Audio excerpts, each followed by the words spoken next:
எல்லோருக்கும் வணக்கம். இன்றைக்கி மதிய லஞ்சை வந்து ஒரு சூப்பரான கெட்டி பருப்பு சாம்பாரும் ஒரு உருளைக்கிழங்கு வறுவல் தான் செய்ய போகிறோம்.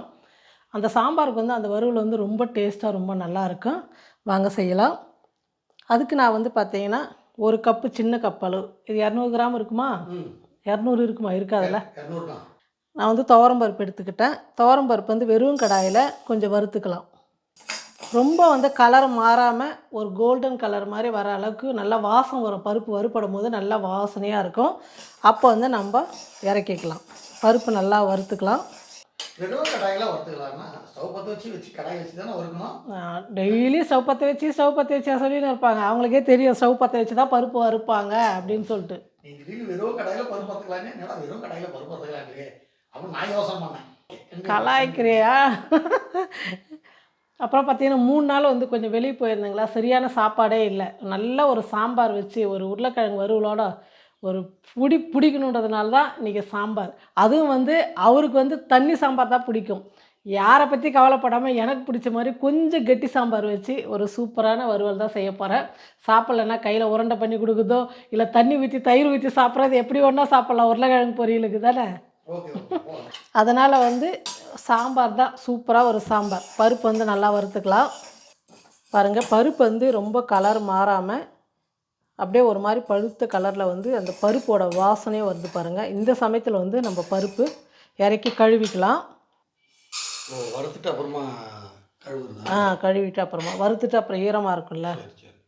நான் பருப்பு எடுத்த அதே கப்பில் 3 கப்பு வந்து தண்ணி சேர்த்துக்கிறேன்.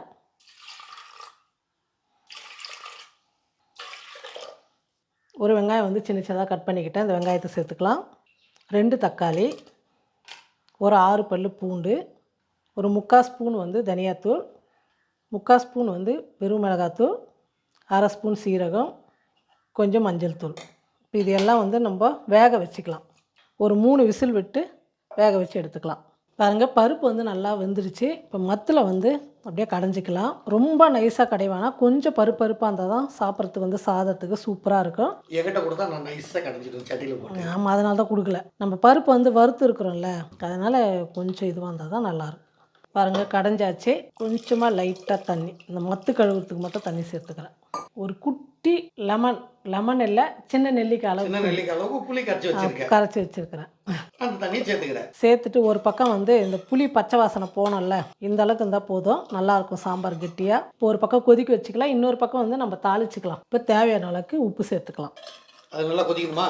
ஆமாம், இது பச்சை புளி போட்டதால அதுக்குள்ளே நம்ம இங்கே தாளிச்சிக்கலாம். இப்போ தாளிப்புக்கு ஒரு 2 ஸ்பூன் வந்து எண்ணெய் சேர்த்துக்கலாம். எண்ணெய் நல்லா காஞ்சிடுச்சு. கொஞ்சம் கடுகு, சீரகம், ஒரு 2 வரமிளகா, ஒரு 6-7 பல் பூண்டு வந்து தோலோடு வந்து இடிச்சுக்கிட்டேன். நல்லா மணமாக இருக்கும். இந்த சாம்பாருக்கு வந்து இந்த பூண்டு தான் அவ்வளோ சூப்பராக இருக்கும். தோலோடு இடித்து சேர்த்துக்குங்க. ஏற்கனவே ஒரு பூண்டு போட்டிருக்கோம்ல, ஒரு 4 பல் போட்டுக்கிறேன். ஆனால் இதுதான் வாசனையாக நல்லாயிருக்கும். ஒரு சின்ன வெங்காயம் பொடியாக, கொஞ்சம் கருவேப்பிலை. இப்போ வெங்காயம் வந்து கொஞ்சம் நல்லா வதங்கட்டும்.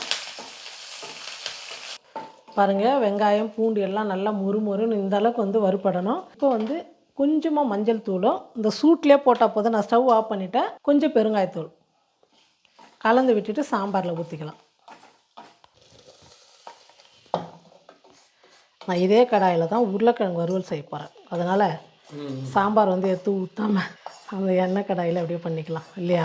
அதில் எண்ணெய் இருக்குல்ல, கொஞ்சம் அதிலே பண்ணிவிட்டு உருளைக்கிழங்கு. இப்போ பொடியாக நறுக்குன்னு கொத்தமல்லி. வாசனை எப்படி வருது தெரியுதா? சூப்பராக இருக்குது. டைம் 1:15 ஆகிடுச்சு. எடுத்து போட்டோன்னா சாப்பிட்ருவேன் கையோட. ஒரு அருமையான துவரம் பருப்பு வறுத்த சாம்பார். இதுக்கு வந்து சூப்பராக ஒரு உருளைக்கிழங்கு வறுவல் எல்லாம் சாப்பிட்ருவீங்களா? நான் சாப்பிடுவேன். அதையும் செஞ்சுட்டு சாப்பிடலாம். அதுனா ஒரு 2 நிமிஷத்தில் ஆகிடும். ஓகே. உருளைக்கிழங்கு வறுவல் செய்யறதுக்கு ஒரு 2 டீஸ்பூன் வந்து எண்ணெய் சேர்த்துக்கிறேன்.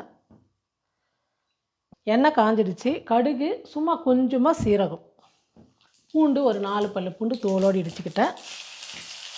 ஒரு 1/4 டீஸ்பூன் உளுத்தம்பருப்பு. அதெல்லாம் இந்த வாசனைக்காக தான் இந்த உளுத்தம்பருப்புலாம் சேர்க்குறது. கொஞ்சமாக பெருங்காயத்தூள். நான் வந்து ஒரு 5 உருளைக்கிழங்கு, சின்ன சின்னதாக ஒரு 5 உருளைக்கிழங்கு வந்து தோலோடு, இந்த வறுவலுக்கு வந்து தோலோடு போடணும். நல்லா கழுவி சுத்தமாக எடுத்துகிட்டு அதுக்கப்புறம் நம்ம பொடியாக கட் பண்ணி தண்ணியில் போட்டு வச்சிட்டிங்கன்னா கலர் மாறாமல் இருக்கும். இப்போ இந்த மாதிரி பொடியாக கட் பண்ணிக்கணும். வெறும் நம்ம எண்ணெயில் மட்டும்தான் இந்த உருளைக்கிழங்கு வந்து வேக வைக்க போகிறோம், ஃப்ரை பண்ண போகிறோம். ட்ரை நீ தான் சொன்ன பிரேயர், நான் சொன்னேனா? அதை மாதிரி சொல்லிட்டேன். ம். நம்ம மிளகாத்தூள் உப்புலாம் வந்து பாதி வெந்ததுக்கப்புறம் தான் போடணும், இப்போவே போடக்கூடாது. நல்லா வேணும், நல்லா வெளியே வெளியே. ஆமாம், நல்லா கலந்து கொடுத்துட்டு ஸ்டவ் கம்மியாக வச்சுட்டு ஒரு மூடி போட்டு மூடிட்டா ஒரு 5லேருந்து 10 நிமிஷத்துக்குள்ளே 2-3 முறை வந்து நம்ம இடையில வந்து கலந்து கொடுத்துட்டா உருளைக்கிழங்கு வந்து நல்லா வெந்துடும். இது இந்த தண்ணி கொஞ்சம் வடிகட்டிவிட வடிகட்டினா கூட தண்ணி தண்ணி இருக்குல்ல, இருக்கும், அந்த ஈரப்பசம் இருக்குல்ல உருளைக்கிழங்குல, அது ஈரப்பசம் போகணும். அதுதான் அந்த சவுண்டு. ஈரத்தன்மை அதுக்கு உங்களுக்கு நல்லா பிடிச்சிருப்பாரு. பாருங்கள், உருளைக்கிழங்கு வந்து நல்லா வெந்துடுச்சு. இப்போ நம்ம மிளகாத்தூள் எல்லாம் சேர்த்துக்கலாம். நம்ம இந்த கட்டைக்கரண்டியில் இப்படி அழுத்தும் போது பாருங்கள், ஈஸியாக வந்து நல்லா இறங்குது. இப்போ தேவையான மசாலா சேர்த்து போட்டுன்னா கரெக்டாக இருக்கும். கொஞ்சம் மஞ்சள் தூள், காரத்துக்கு மிளகாய் தூள் 1/2 ஸ்பூன். அதிகமாக இருக்கும் தானே, இன்னும் கொஞ்சம் போட்டா போடு, கொஞ்சமாக போடு, கொஞ்சமாக. 1/4 டீஸ்பூன் கரம் மசாலா. ஆமாம், இந்த உருளைக்கிழங்கு தேவையான அளவுக்கு உப்பு. ஓகே. போட்டு இப்போ வந்து நல்லா இந்த மசாலாலாம் வந்து உருளைக்கிழங்குல நல்லா ஒட்டி வரணும். ஸ்டவ் கம்மியாக வச்சுட்டு 1 நிமிஷத்துக்கு வதக்கினா போதும். உருளைக்கிழங்கு வறுவல் ரெடி ஆகிடுச்சு. ஆனால் பொரியல் எப்படி சொல்லிக்கலாம். ஆமாம், ஆனால் வறுவல் மாதிரி தான் சொல்லணும். ஆனால் இது வந்து என்ன ஆச்சுன்னா, நான் மூடி போட்டு மூடிட்டுங்களா, அந்த தண்ணி வந்து விட்டு கொஞ்சம் வந்து ட்ரை ஆகலை. கரெக்ட் தானே, நல்லா வெந்துருச்சு உருளைக்கிழங்கு.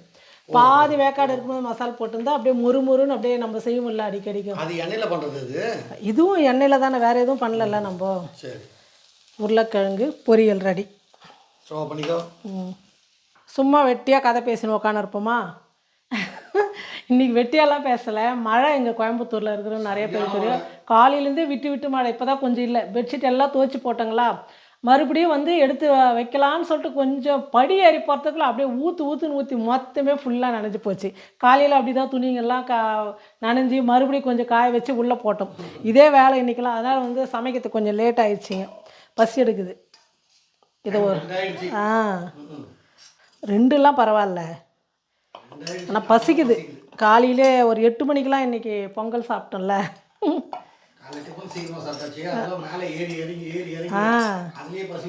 ஆமாம், சுட சுட சாதம். நம்ம வீட்டில் எப்பவுமே ஆவி பறக்கும். அப்புறமா வெயிட் பண்ணுவோம், சூடாக இருக்கேன்னு சொல்லிட்டு.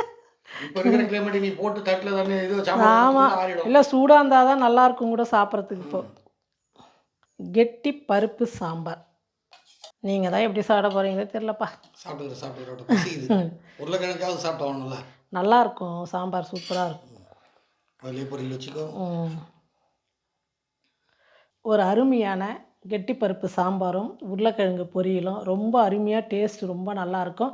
நீங்களும் இதே மாதிரி செஞ்சு பாருங்கள். செஞ்சு பார்த்துட்டு எப்படி இருக்குன்னு சொல்லிட்டு மறக்காமல் கமெண்ட் பண்ணுங்கள், ஷேர் பண்ணுங்கள். நன்றி. ஏன்னா நான் வந்து ரொம்ப அதிகமாக பேச முடியாது, சாப்பிடவும் முடியாது. அப்படியே கொதிக்குதுங்களா சாம்பார், எல்லாமே சூடு.